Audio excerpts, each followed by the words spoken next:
Remember the Renew the Acolyte petition that all the media sites are pushing? They're like, oh my God, it's only been out one day, but we have thousands of signatures on this thing. It's amazing. Disney, renew the show now. Just waste that money, Disney. Get that show out there. We need it because 20 people on social media like to obsess over who the characters are hooking up with. This is always what Star Wars needed to be. Needed to be a show about who you can write fan fiction stories about who they hook up with.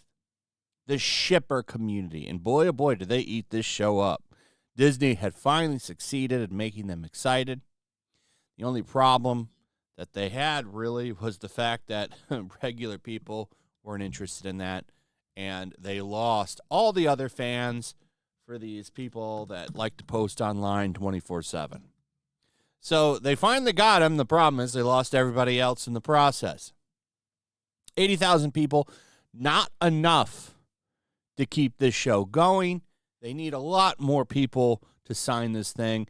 And when you consider that it's been active since August 20th, and we're almost at the end of September, and the thing has barely even managed to get 100,000 signatures, yeah, it's not going to go anywhere. You tried, I'll give you that, but didn't go anywhere. This is not enough to support this show when you consider that it actually cost $230 million to make. Now, a lot of people were throwing around $180 million because Leslie Headland dropped that number somewhere.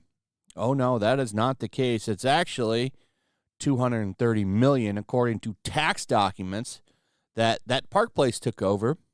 Wonderful article here from Jonas J. Campbell going over just how much this actually cost. And I got to say, man, Kathleen Kennedy, how she has not been fired is the greatest This is the real mystery to me. Because every project that she's made has lost money.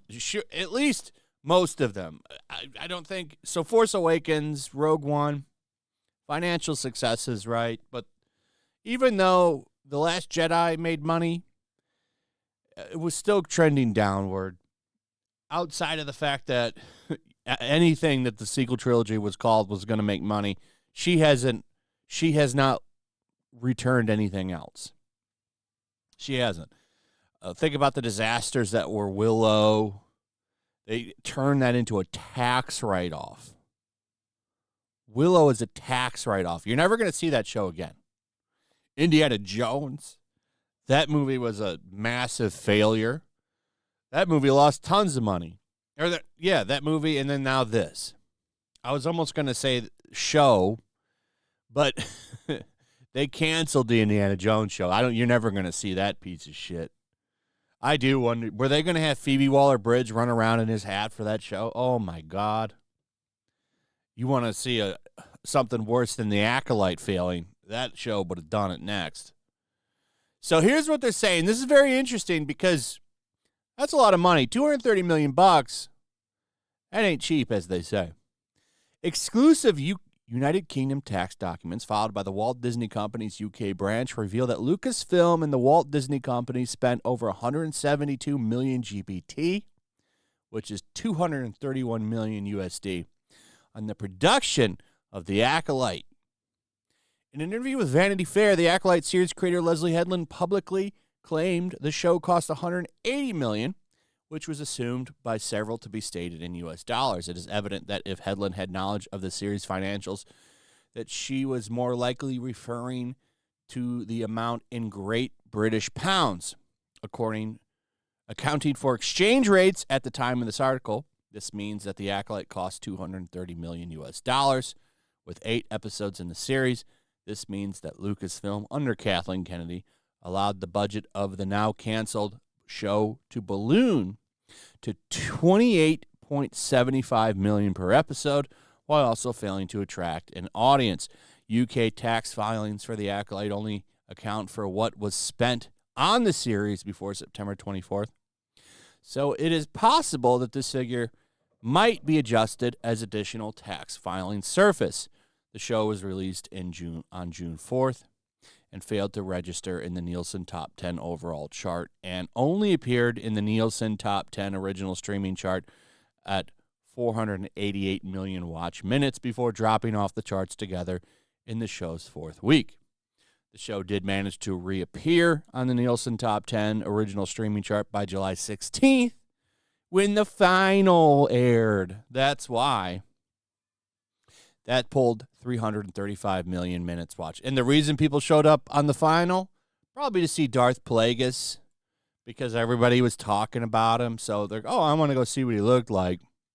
Just like they showed up for that third episode shit show. I think that's the episode where they did the stupid, cringy chant.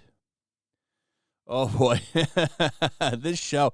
So that's a lot of money lost. And as pointed out, this could be low. This could go up to a higher number with more filings. Because you know they're going to try to do some kind of tax shenanigans to save money on this, too. Once again, I got to ask, why hasn't she been fired?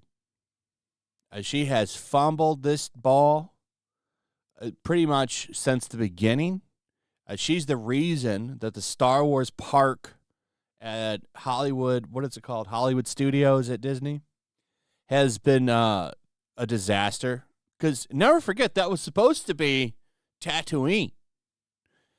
And instead, they changed it to some random port, but you can tell it was supposed to be Tatooine by the way the place looks.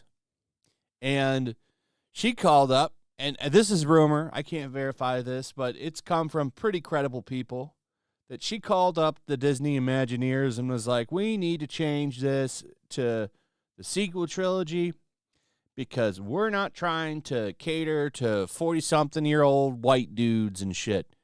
And that's the reason that we have that stupid spaceport bullshit.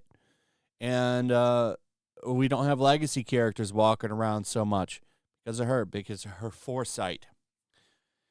So how the hell she still has a job, I don't know. She's got to know where bodies are buried or something. This show is probably the biggest financial disaster for modern Lucasfilm for sure. And it won't be the last one. There will be more because she can't help herself. So I look forward to that.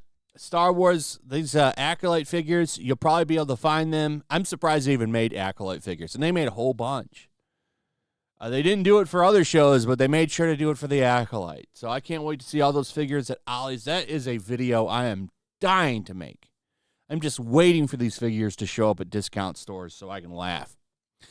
Maybe I'll take them off the rack and build a tower. It'll be fun. Anyway, that's pretty much it. Let me know what you guys think about all of this in the comments below. Also, if you would, please like, subscribe, share the video. Make sure you're still subscribed. Hit that notification bell, and we'll see you on the next one. Peace.